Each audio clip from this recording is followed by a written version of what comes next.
This is the Jaseman Podcast.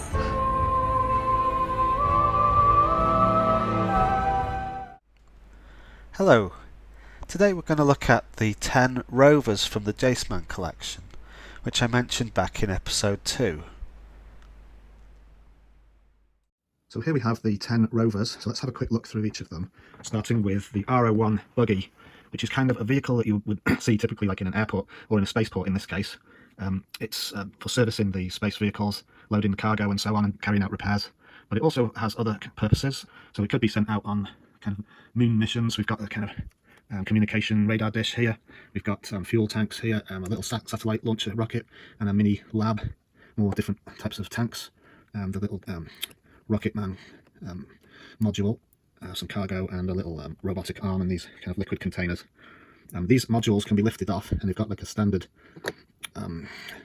hole underneath which slots onto these tiles, and they're interchangeable, so you can swap them out as and how you like, which is a nice little feature, I think. But these look good parked up next to spaceships in the kind of docking areas and things like that, so it's quite a nice looking set. And it's multi-purpose, as I say. You can attach things onto the front for these little scanners and so on to send them on recon missions.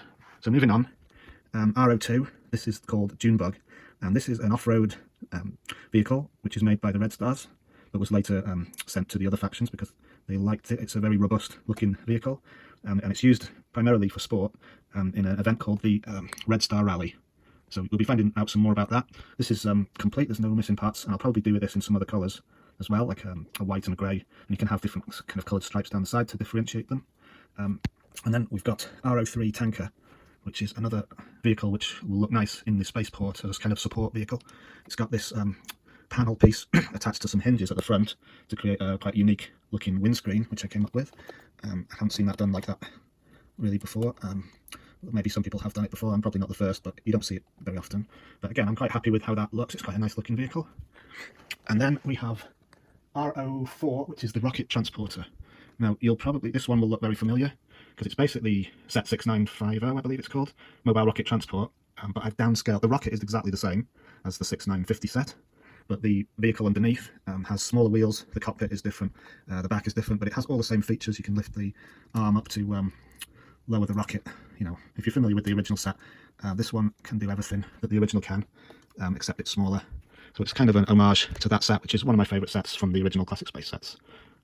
Yeah, just an adaptation. The radar dish is smaller here as well from that original set. Then we've got the R05 Trayl Blayzr. Now this was inspired by a larger rover made by Andrew Latham. His version has bigger wheels and a kind of a raised part at the back here. So mine is kind of a sleek, smaller version. It doesn't have much headroom, but I wanted it to be as low as possible to get that kind of sleek look. It's got a door on the top. You can see the pilot, or the driver I should say, in there. One problem with these black wheels, they tend to fall off all the time. It was a problem with the 6950 set. The wheels would always be falling off. They become loose over time, the Technic pins. It's also got a little door on the back which opens upwards like that, so you can store things in the back there. Another, I think, quite nice looking model. Pretty much looks good from any angle, this one.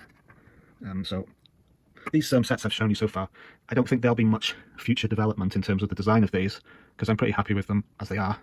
I think that's true of most of the Rovers, to be honest. Next up we have R06, which is the Vigilante snow tank. And there is a story related to this vehicle, which I will tell you about later. And there's quite a bit to know about Vigilante themselves. As you can see, the turret can rotate, and the angle of the cannon can be altered up and down. You can have it straight if you want to. It's a bit difficult to do it with one hand, but as you can see, that's adjustable. It's got the flag on the back there. Again, that's optional really. The turret actually just lifts off easily. You can see it's got these round pieces to help it turn, and they just slot in here like that.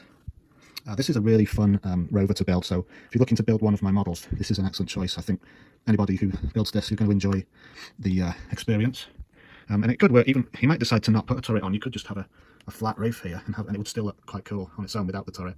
It's got these doors which open, so you can see the, oops, it's fallen off, and I'll leave it for now. You can see the driver in there, so let's just fix that. There we go. So the door opens up and down there, and there's a little window for the driver to see out. There's another one exactly the same on the back. The back of the vehicle is pretty much identical to the front. It's it's just the same both sides.